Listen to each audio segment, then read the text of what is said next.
हुआ है following statement is not true, ठीक है। जब आप हाइड्रोजन स्पेक्ट्रम पढ़ते हैं तो वहाँ पे आपको एक सीरीज मिलती है, ठीक है। और इन सीरीज में आप देखिए कौन सा स्टेटमेंट गलत दिया हुआ है।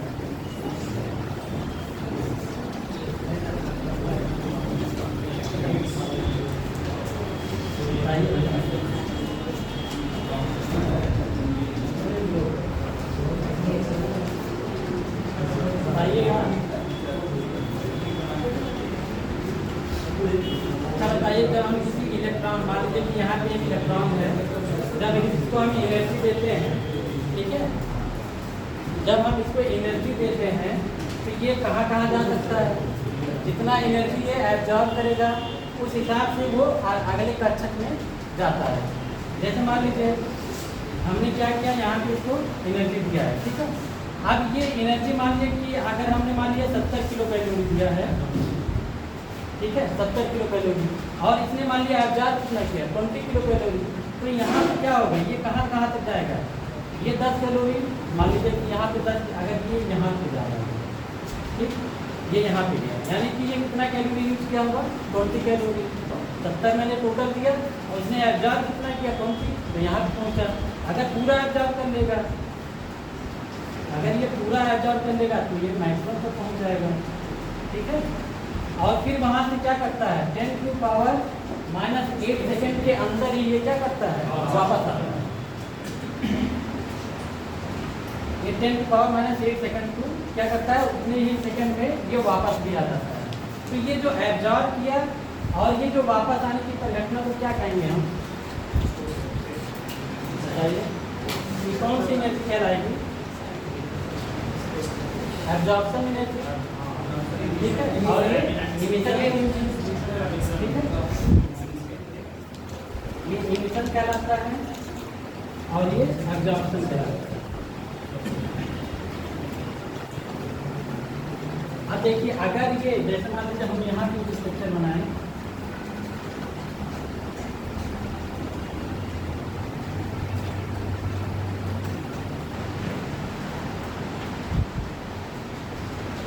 अब जैसे जो हमारा हमने क्या किया, इलेक्ट्रॉन की एनर्जी दिया, ये मान लीजिए एकदम कहाँ तक पहुँचा, एकदम ऊपर तक पहुँच गया, फिर वहाँ से क्या करेगा, ये वापस आएगा। मान लीजिए वो जब पूरा एनर्जी एब्जॉर्ब कर लिया तो कहाँ तक गया, सबसे ऊपर तक, उससे कम एनर्जी एब्जॉर्ब किया तो मान लीजिए यहाँ तक गया होगा, फिर वहाँ से ये वापस आएगा।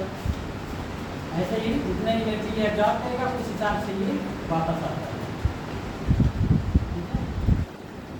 इसमें स्पेक्ट्रम अगर पूछे कितनी स्पेक्ट्रम लाइन ये एब्जॉर्ब कर सकता है, कितनी स्पेक्ट्रम लाइन इसमें बनेगी, कितना n/m-1।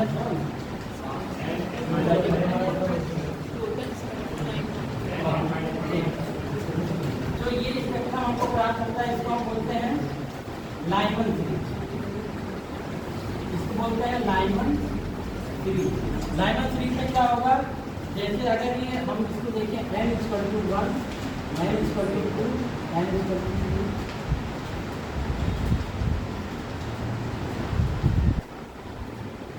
ये कहाँ से कितना n जो हमारे लाइमन सीरीज में मिलेगा, जैसे n हम कहें 1, जिसको हमने 1 माना है क्योंकि ये लाइमन सीरीज में हुआ है, ठीक है। ये बामर सीरीज होता है, ये आपका पास्टन, ये ब्रैकेट, ये फुंड, ये हम, ठीक। अगर n = 1 है तो ये कहाँ से कहाँ तक, हम कहें कि 7 से 2 तक ये आ सकता है। 7 में से कहाँ तक आएगा, 2 तक, या 7 जैसे 7 से 1 में आएगा, 6 से 1 में आएगा, 5 से 1 में आएगा, 4 से 1 में आएगा, 3 से 1 आएगा, या 2 से 1 आएगा। इसी तरीके से अगर n बराबर हम 2 ले लें तो वहाँ पे भी आपका कितने से मिलेगा, 6 - 2 आएगा, सॉरी 6 - 3 आएगा, ठीक है। 6 से यहाँ से देखिए कहाँ कहाँ से आ सकता है, 6 से लेके 6 से 5 से 4 से 3 से 2 में आएगा, क्योंकि ये कौन सी सीरीज है, बामर सीरीज। तो इन यहाँ से क्या करेगा, इतने में से ये यहाँ पे इमिट करेगा। ऐसे ही आपका पूरा पास्टन का भी होगा, ब्रैकेट का भी होगा और फुंड का। ऐसे ही इसमें फिर मान लीजिए कि अगर ब्रैकेट का बनाए, उसका बामर का बनाए, यहाँ पे आएगा,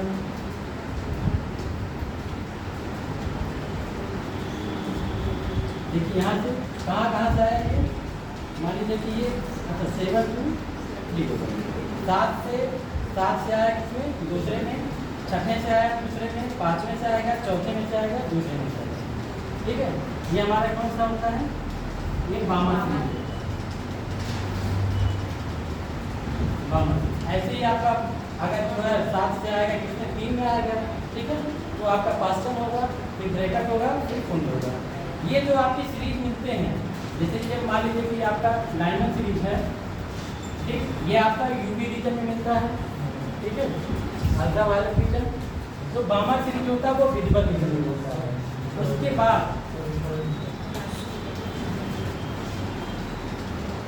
एक और मिलेगा आपको, मान लीजिए आपका होगा ब्रैकेट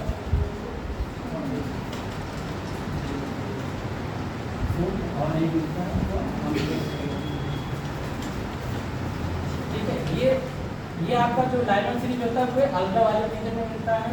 बामा सीरीज ये बहुत पूछता है, ठीक है, आपका सबसे ज़्यादा क्वेश्चन यहीं से आता है, बामा सीरीज, ठीक, ये आपका विजुअल रीजन में रहता है। और पास्टन, ब्रैकेट, फुंड और हम्पटी ये जो होते हैं सब इसमें आएंगे, आईआर रीजन में आएंगे, ठीक है, इंफ्रारेड रीजन में सब आएंगे। इसको मिटा दें हम, ये हो जाएगा क्या आईआर, और ये भी आईआर, ये भी आईआर, ठीक है। आपका ज़्यादातर क्वेश्चन कहाँ से पूछता है, यहीं पूछेगा। जैसे अगर पूछ लिया तो मान लीजिए कि कोई जैसे n बराबर उसमें दिया क्या 5, ठीक, 5 से 2 आ रहा है, ठीक, ये ऐसे दिया रहेगा उसमें। और मान लीजिए कि आपका लेमडा की वैल्यू दिया रहेगा, ठीक है, या मान लीजिए रिपर कांस्टेंट पूछ ले या कुछ भी पूछेगा, तो आपके पास फार्मूला आप जानते ही हैं, वेव नंबर इक्वल टू क्या तुम्हारा पाम lambda equal to R H 1/n² minus 1/n² ठीक। अब यहाँ पे अगर जैसे ये दिया है तो n1 आप क्या मानेंगे, n1 किसको मानते हैं, हाँ जिसमें आएगा इलेक्ट्रॉन, ठीक है, जिसमें इलेक्ट्रॉन आएगा ये हमारा क्या होगा, n1 की वैल्यू हमारा 2 होगा, ठीक। उसमें दिया रहेगा कि हमारा जो इलेक्ट्रॉन है ये मान लीजिए कहाँ से ब्रेकर या फुंड से आ रहा है, किसमें बामर से। ये आपका तो उसने बताएगा क्वेश्चन में, या ऐसे दे देगा कि n बराबर 5 से इलेक्ट्रॉन हमारा कितने यूनिट हो रहा है, बामर से, ठीक है। ये दिया रहेगा तो आप n1 और n2 की वैल्यू रख के n2 हमारा 5 रहेगा। यहाँ से आप क्वेश्चन सॉल्व कर लेंगे। न्यूमेरिकल यहाँ से पूछता है, और ऐसे यहाँ पे जो सीरीज है उसके लिए आपके रीजन पूछता है, किस रीजन में ये मिलता है,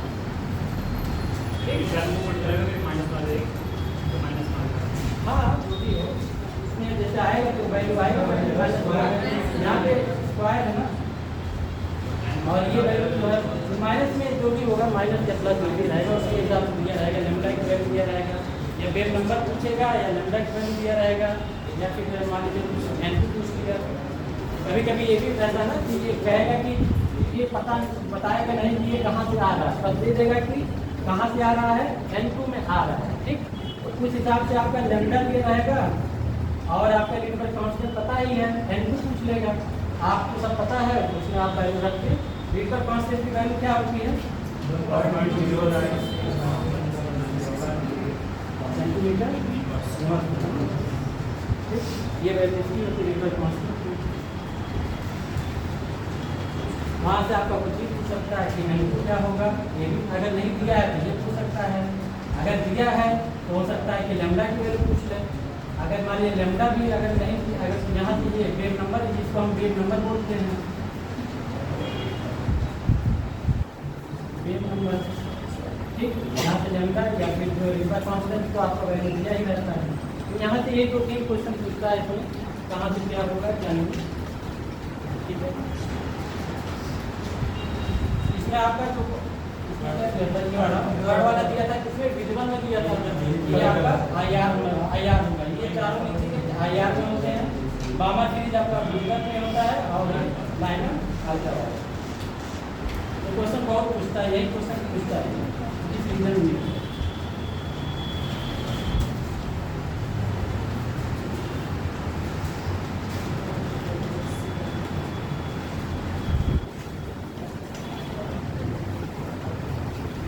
देखिएगा उस रूल के अकॉर्डिंग पूछ रहा है कि 16 नंबर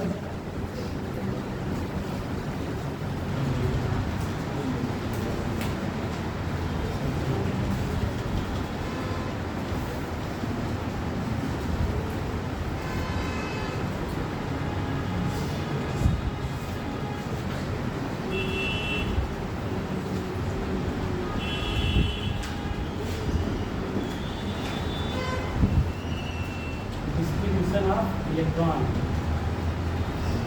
अच्छा, होम्स रूल ने क्या बताया था?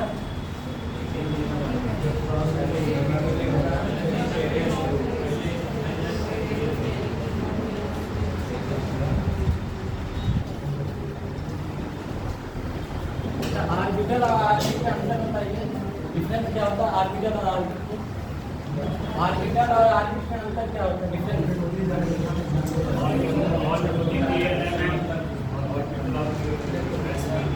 ये जैसे हम कहें ये फिक्स होता है, जो इलेक्ट्रॉन हमारा क्या होता है जिसे मूव करता है उसे हम ऑर्बिट कहते हैं। ठीक है, ऑर्बिटल आपको पता है, ऑर्बिटल में आपका एस जो आते हैं ये आपके ऑर्बिटल, इसी को हम सबसेल भी बोलते हैं। ऑर्बिटल को ही हम सबसेल भी बोलते हैं। ठीक है,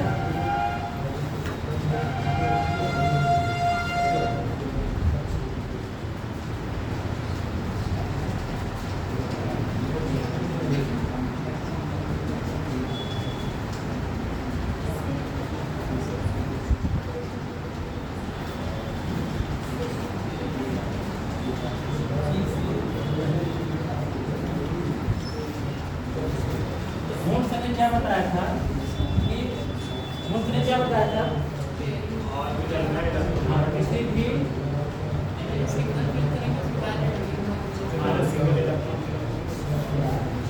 किसी भी ऑर्बिटल के, ठीक है, जितने विभिन्न उसके जितने विभिन्न ऑर्बिट होंगे या हम कहें कि ऑर्बिटल होंगे, किसी भी सबसेल के जितने ऑर्बिटल होंगे, ठीक है, उनमें इलेक्ट्रॉन तब तक युग्मित नहीं होते हैं जब तक सभी में जितने भी ऑर्बिटल हैं या इसमें जब तक एक एक इलेक्ट्रॉन फिल नहीं होता।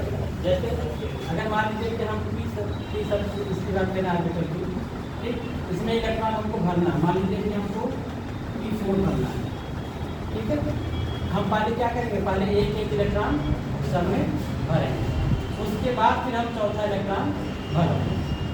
ठीक है, उन्होंने ये भी कहा था कि maximum number of unpaired electron